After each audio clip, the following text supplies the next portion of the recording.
Yes, please, ma'am.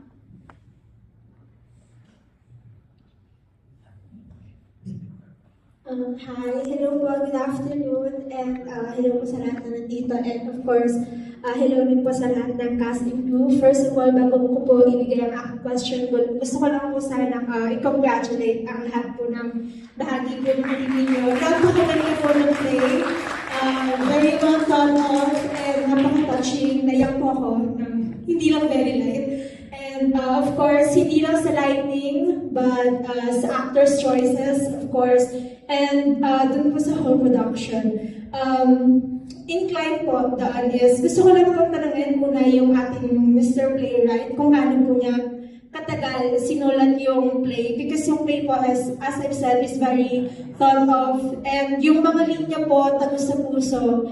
And aside from that, gaano po naging katagal yung production, and gaano niyo po katagal pinaghandaan po yung ganito pong play? Kasi sobrang ganda niya po talaga, especially since bibilang lang po yung characters na nasa stage. Yun lang po. Thank you. Salamat po. Gaano katagal na isulat? Hindi ko na maalala yung definite na length. 27. Yeah, 18 by 18 by 9. Okay. 2018 pa yun. Pero hindi naman ganoon katagal. I think hindi naman 25 years. Charot. Mabilis yung decision ay isalin siya at hindi i-adapt sa Philippine setting. So kung napanood naman natin na hindi natin binago yung setting ng dula.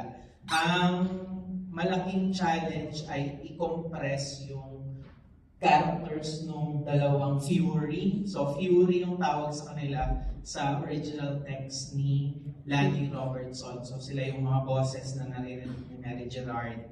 Sila din yung mga memories na bumabalik na kinakausap niya. So idea din yun ni Ricky na kaunti lang yung actor. So kailangan pong i-compress sa dalawa.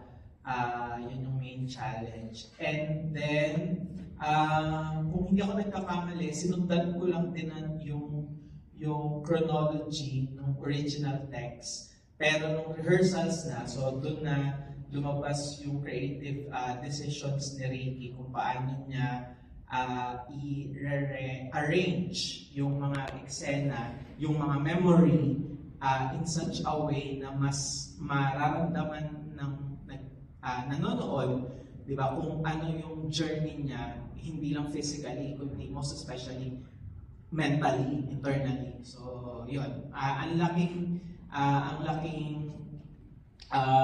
tulong, ang laking dagdag nung creative decisions ni Ricky ayun, sa pagtahik ng buong translation. So,